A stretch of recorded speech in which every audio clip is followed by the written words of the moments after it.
Hey there, it's Michael Osborne from 14th Street Studios and Famous and Gravy. 14th Street Studios is the production house that creates Famous and Gravy. We are a production and consulting firm based in Austin, and we've started this video series to take people behind the scenes to share some lessons about how the show was made. Today, I want to share a little bit of a story about some of the messaging challenges we have always had with this show.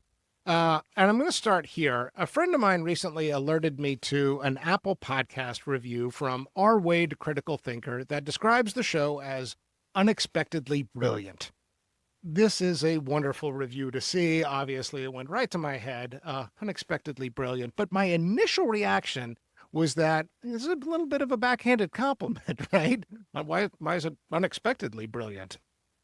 After thinking about it, my theory on where that's coming from is that this is a dead celebrity podcast. If you just see those words next to each other, dead celebrity, I mean, you're likely to think, okay, these guys are just dunking on celebs like, what a bunch of idiots or something. Like, there but for the grace of God, go I. And I think it actually relates to a bigger challenge that we've always had with the podcast. That, and it relates to celebrity itself. I've had a lot of people when I've told them, you ought to check out the show, they'll say, nah, I'm just not into celebrity. I'm real sympathetic to that. I get that. I'm not into celebrity exactly. I'm not interested in celebrity in the abstract. And I think that a lot of people have that kind of aversion to celebrity news or even to pop culture news that it dominates headlines. We are aware of people's lives and of people's, comings and goings in a way that, can be really off-putting and feels like junk food sometimes, right? On the other hand, it has always been our view that the phenomenon of celebrity is kind of interesting, that celebrities are, in some sense, symbols, that they represent our desires, our aspirations, that we anoint these people into fame.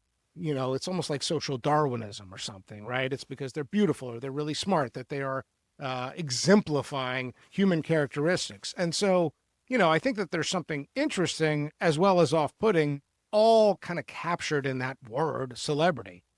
I would say our show benefits from this perspective. And really the question, what does a celebrity's life story teach us about ourselves, right? Whenever we flip this back around and we're not hyper focused on the comings and goings of some celebrity, but instead are trying to look at our own reflection and ask ourselves, yeah, okay, what does this represent? And what does this mean about me? What does it say about my life and what I'm trying to do and where I'm trying to go?